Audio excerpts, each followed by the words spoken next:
uaminifu wa Bwana unapomaliza ukiwa na nguvu. Remember God's faithfulness. Kumbuka uaminifu wake Bwana.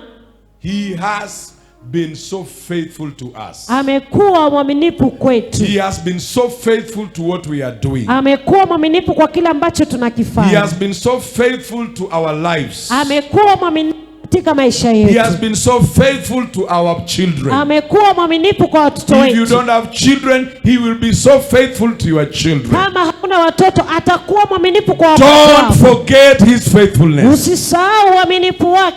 Don't overlook his faithfulness.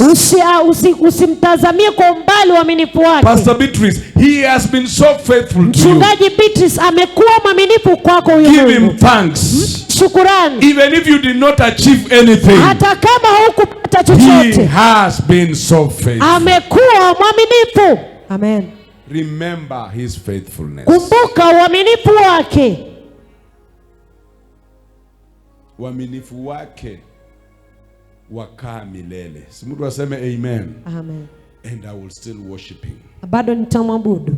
Remember his faithfulness. Kumbuka uaminifu wake. His unwavering attitude. Ile tabia yake ambayo si ya kutingika. He has been so gracious. Amekuwa wa neema. Remember his unwavering attitude. Kumbuka ile tabia yake ambayo si ya kutingika ama kupunguka. He has been with you. Amekuwa pamoja nawe. He has kept you. Amekuweka. Do not have any unwavering attitude in your life. Usiwe na tabia yako yoyote ambayo ni ya upungufu. Do not lose your vision. Usikose maono yako. Do not lose. Usipoteze Your vision. Maono did not work this year. Ambao kufanya kazi mwaka huu. Your vision will work next year. Maono yako yatafanya kazi mwaka ujao. Don't lose your vision. Usikose, usipoteze maono. Remain with your vision. Bakia na maono yako. Remain focused. Bakia kuwa umetazama. Look beyond circumstances. Angalia zaidi ya hali. Look beyond what happened. Angalia zaidi ya kilichofanyika. Paul says, Paulo anasema, I look not behind, siangalii nyuma, but I look ahead, bali naangalia knowing that what is ahead nikijua kilicho mbele is better than what I passed through. kizuri kuliko Can I submit to somebody here? Acha nimletee Do not look backward. Usiangalie Look ahead. For God has good plans in your life. Ana mapango mizuri juu ya maisha yako.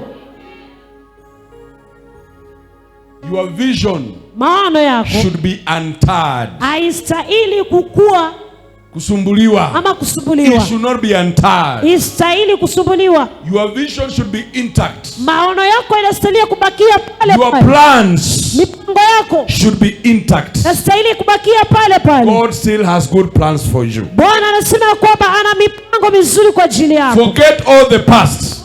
Sahau yote yaliyopita. Si mtu aseme amen. Amina. That is still in remember God's faithfulness. Hapo hiyo bado iko katika chini ya kukumbuka uaminifu wake Bwana. Remember even as God is still faithful. Kumbuka ya kwamba hata wakati bado Mungu ni mwaminifu. Don't lose your confidence. Usikose ujasiri wako. Don't lose it. Usipoteze. Continue with your confidence. Endelea kukua katika ujasiri. Listen to me. Nisikize. This is the confidence that we have. Huu ndio ujasiri tulio nao. That if we do according to his will, ya kwamba tukifanya kulingana na mapenzi yake, he will make it happen to us. Yeye ataifanya kaweze kutumia kwetu. Don't lose your confidence. Usipoteze. Can I hear somebody say amen? Amina. Don't let negative voices speak to you. Usiruhusu sauti ambazo ni ovu ama ni za kudanganya ama kukushusha and tell you nakwambia that you did not accomplish anything this year. Ambayo atakwambia hakuna kitu ulichokitimiza mwaka huu. Tell those negative voices. Ambia hizo sauti ovu. I will live. Nitaishi. I will not die. Sitakufa. God has a destiny for me. Bwana God has good plans for me. I am more than a conqueror. I will make it again. The Lord has been Ebenezer. I will begin my journey again. It is not over until the Lord says it is over. I am moving ahead. Can somebody shout amen?